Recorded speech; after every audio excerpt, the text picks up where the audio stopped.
In this art tutorial, I'll be showing you an easy and fun way to build a regular sketching habit, one that makes sense for you and one that can be an important part of your creative practice. Hi, I'm Marilyn. I love to make art and I love to teach art. And I like to teach art in a way that I think is fun, convenient, and easy to learn.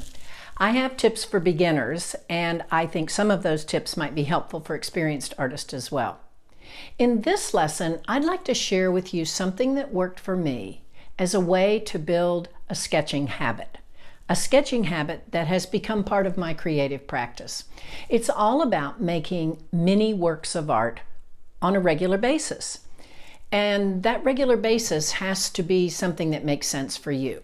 So, for example, you might decide that you'll make a mini work of art every day, or on days that begin with T, or once a week on Wednesdays. It really doesn't matter. I hope you'll stick around through the whole lesson because I have a bonus at the end. I've heard these mini works of art referred to as daily doodles, or smallies, or inchies. I decided to call mine littles. And I created my littles in this sketchbook that I found gathering dust in my art closet. And I had no idea when I started that I would end up with a full year of daily sketches. That's 365 works of art. My plan was to try this for 1 month. And look what happened. I have 12 months of littles. And remember the lesson about clip art? This is where I discovered how easy it is to get a reference image by Googling, searching for clip art for a particular subject or item that you want to sketch. You don't have to make a grid for a month. This is a little moleskin notebook, 1 box per page. You decide on the schedule. I drew 8 boxes on this page, figuring if there are a couple of options. It could be the week of Monday, Tuesday, Wednesday, Thursday, Friday, Saturday, Sunday, or it could be Tuesday, Thursday, Tuesday, Thursday, Tuesday, Thursday, Tuesday, Thursday. Again, it matters not, whatever would work for you. Another idea is to create a layout where you have boxes randomly scattered over the page. I just used a piece of cardboard cut from a cereal box and traced around it. And I think I'm going to call this one a month of Mondays. The important thing is to give yourself a dedicated space for making small works of art on a regular basis. And that's it. Here's how to get started. Step number 1, decide on a format. Are you going to use a store-bought sketchbook or something you've made yourself, like an accordion sketchbook or a zine? Step number 2 is to decide on a schedule.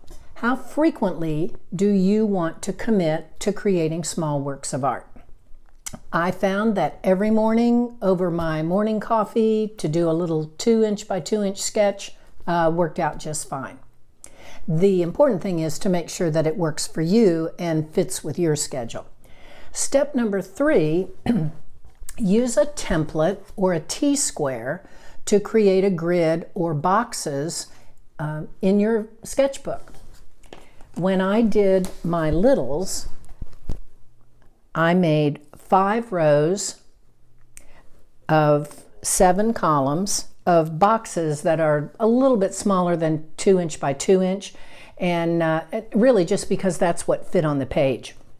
But the trick is to use a T-square ruler. It will ensure that your lines stay level and don't slant off at kind of a wonky angle, whether you're going across the page or down the page. They're not expensive. You can buy one at your local craft store or art supply store. Amazon has them for less than $5, and I've put the link in the description below. Step 4, gather your supplies together into something that's portable. that you can grab at a moment's notice and take with you wherever you want to make art. It's very difficult to build a habit if you're having to search for your supplies every time. I just love this little bag that my friend Helen gave me. So let me show you what's in it. I keep a mechanical pencil because I don't want to have to deal with a pencil sharpener. You can buy a bag of these at the grocery store, and they're not expensive. I also keep a Sharpie fine line marker. The ink is permanent, which means you can put watercolor over it and it won't smudge, and they're not expensive either. But I am also a fountain pen nerd, and so I keep my favorite Lamy Vista filled with platinum carbon ink. Again, it's permanent, so I can put watercolor right over the top of it. I also include, speaking of watercolor, a small travel palette. This one is made by Winsor Newton. They make several different styles. I kind of like this little guy. So I have several half pans of watercolor in here. It comes with a little travel brush, and so that's kind of handy, and I keep that in my sketch bag. I don't use the brush that came with it. What I have found, my favorite brush, is this Niji water brush. So if you've not seen these before, they're pretty slick. You just take off the brush part, squeeze the barrel, turn it upside down into a container of water, and when you let go, it fills with water. So they're just great for casual sketching, and I keep mine handy in my sketch bag. I also keep a kneaded eraser. Kneaded erasers are the gray. They come in a rectangle wrapped up in plastic, but they're soft and smushy, and the reason artists really like kneaded erasers is they don't mess up your paper. So I keep one of those in my sketch bag, and I've just, with my water brush, I realized that if I used an old, like an athletic sweatband, you know, the terry cloth stretchy kind, and I keep it on my wrist, and when I need to wipe off my brush, it's handy. I still keep paper towels because you never know, they might come in handy as well. I've recently added something to my sketch bag. These are watercolor pencils. These are made by Prismacolor. They're lots of fun to work with because when they draw like a colored pencil, but when you run water over them, they activate just like watercolor. So I thought I'd include those in my sketch bag because it might be kind of fun to try those out. I also have a new toy that well, it's not new. I've had it for a while and never used it. And it's a box of Neo colors. They are water-soluble crayons. So I am adding those to my sketch bag because I may break those out one day. Oh, and don't forget, put your sketchbook in there. And then you're ready to go. Whenever the mood strikes you, you can go make art and make it a regular part of your creative practice.